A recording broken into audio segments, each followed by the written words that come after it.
What's going on, guys? Welcome back to my channel. Today we're going to be doing another upgrade on the MX650, but it's not going to be speed related. We're actually going to be installing a upgraded rear shock. This is a 165 millimeter 35 millimeter travel shock by D&M, which is about 6.5 inches long. The factory rear shock on the MX650 and MX500 is about 6 inches long, 151 millimeter to be exact. That's from mounting hole to mounting hole. So what I'm hoping to accomplish by putting this on is raising the rear ever so slightly. Because if you look at it from a side profile, you'll notice that the front is slightly higher than the back.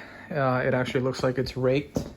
Here, let me straighten that real quick. See if that's a little easier to see from the ground. So the factory shock also has a 650 pound spring on it, and the spring rate on the new shock is 750 pounds. So I'm hoping that it's not going to squat as easily since I weigh 175 pounds. I know there are longer options than this 6.5 inch one. There's a 190 mil, which is about 7.5 inch that I've seen other people put on, which raises the rear really high, which I'm not really trying to do that. I'll only do that if I end up upgrading the fork, so it'll raise it another 2 or 3 inches up front. But I'm not really trying to do too much to this at the moment, because I want to focus on the motor and improving the braking and whatnot. So right now I just want it to look level. So I don't know if you can see it better there, how it's raked. My goal is to raise the rear about 1 inch to 1.5 inches on the back of the seat, since that's where I usually am. And then I think it'll look perfectly balanced at that point, that I'll be pretty happy. And another thing that it's going to do is it's going to improve the ground clearance, since if it extends it here, it'll push the rear trailing arm down a little bit, which will essentially raise the very bottom of the bike up about 1 inch. So let's get started. Okay, before we touch anything, let's measure the actual height at the very back of the seat. 23.25, the back of the seat to the ground. Another point measurement, just the back up, is 23.5 for the very tail. Let's start by taking the fairings off, just using an Allen.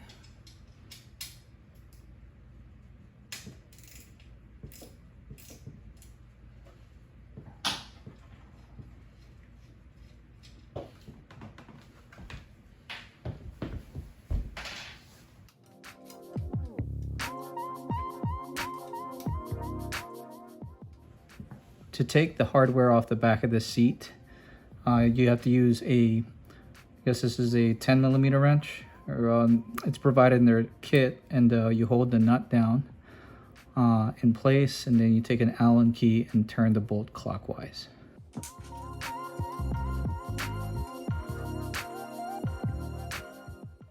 You actually have to take the top 2 Allen bolts at the very top of the fairings.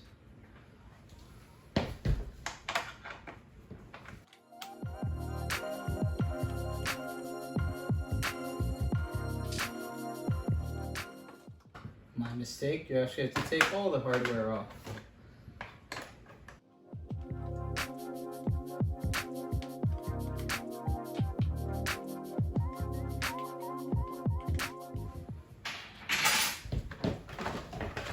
I just discovered something new. If I don't put this one bolt back on, when I put everything back together, the whole seat and tank assembly would come off with just removing this bolt and the 2 bolts in the very back. And then the whole thing will slide back and pop off. So I'm definitely purposely going to leave this bolt off from now on, so I don't have to remove all that hardware in the future whenever I'm taking this bike apart. Now that we have all the covers off, we now have access to the hardware that we have to remove. It's just Allen bolts, and I think it's a sleeve inside, so we'll find out. But yeah, here's what the factory shock looks like. It is definitely a little shorter than the one we got. So I'm going to hold one side with an Allen key, and then I'm going to unscrew the other side with an Allen bit on a 1/4" drive ratchet.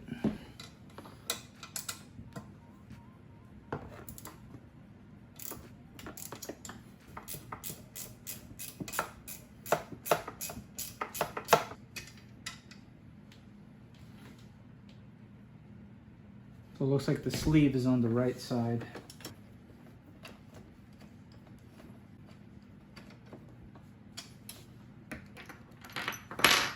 Now when I lift the back of this, it's going to release the load from the shock so I can pull the collars out. And then it's going to drop. Sleeves is on the right side.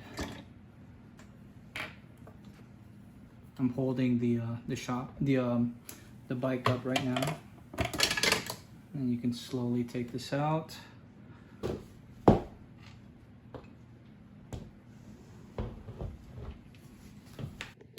right, with the shock removed, it's very easy to see what we have to do here. We put the bottom of the shock here, slide the sleeve through, and then reinstall the bolt. And then on top, same thing. Install the top of the shock there, slide the sleeve through from that side, and then tighten the bolt on this side, and we should be good.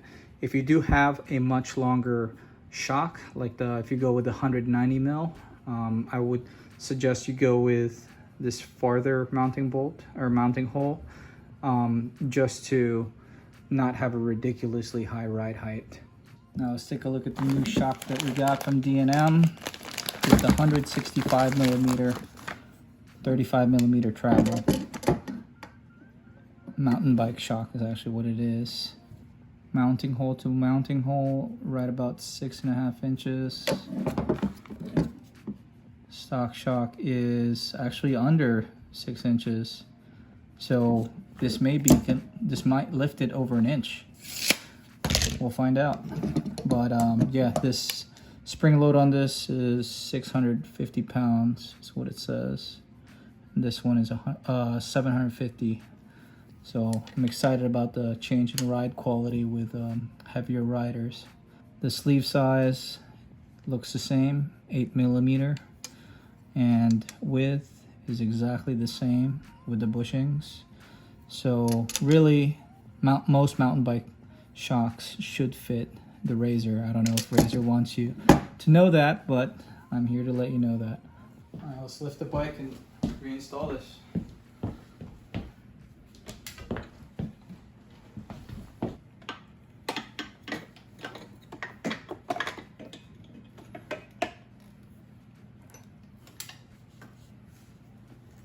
Slide the sleeve in the bottom one first. This is easier to get to.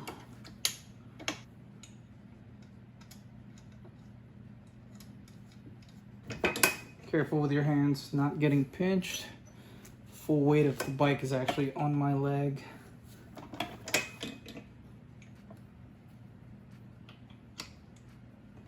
Slide the sleeve in. Reinstall the bolt.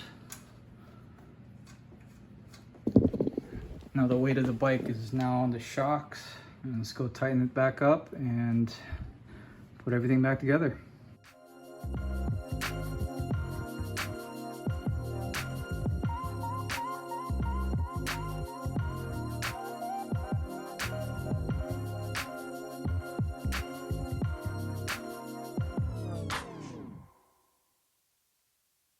So this is that new discovery of mine. You just slide it back and pop it off. If you leave this back tank, the one bolt at the back of the tank off and leave everything assembled, it slides forward through these two tabs, go through these two loops. So now you just have to rest it on the frame, slide it forward, and once you know that the two tabs are hooked on, you just reinstall this bolt and the two Allen bolts here.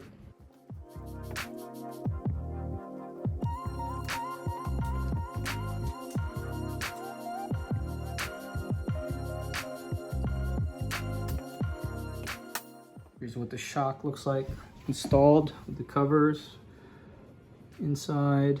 There's definitely a lot of clearance all around it. Should have come with this from the beginning. Let's do some final measurements with the new ride height. It's sitting right at 25 inches at the very back of the seat, and at the very tail 25 1/4, about 25 1/3 for the very tail, but at the very back of the seat is now 25 inches, so definitely raised it about 1.5 inches.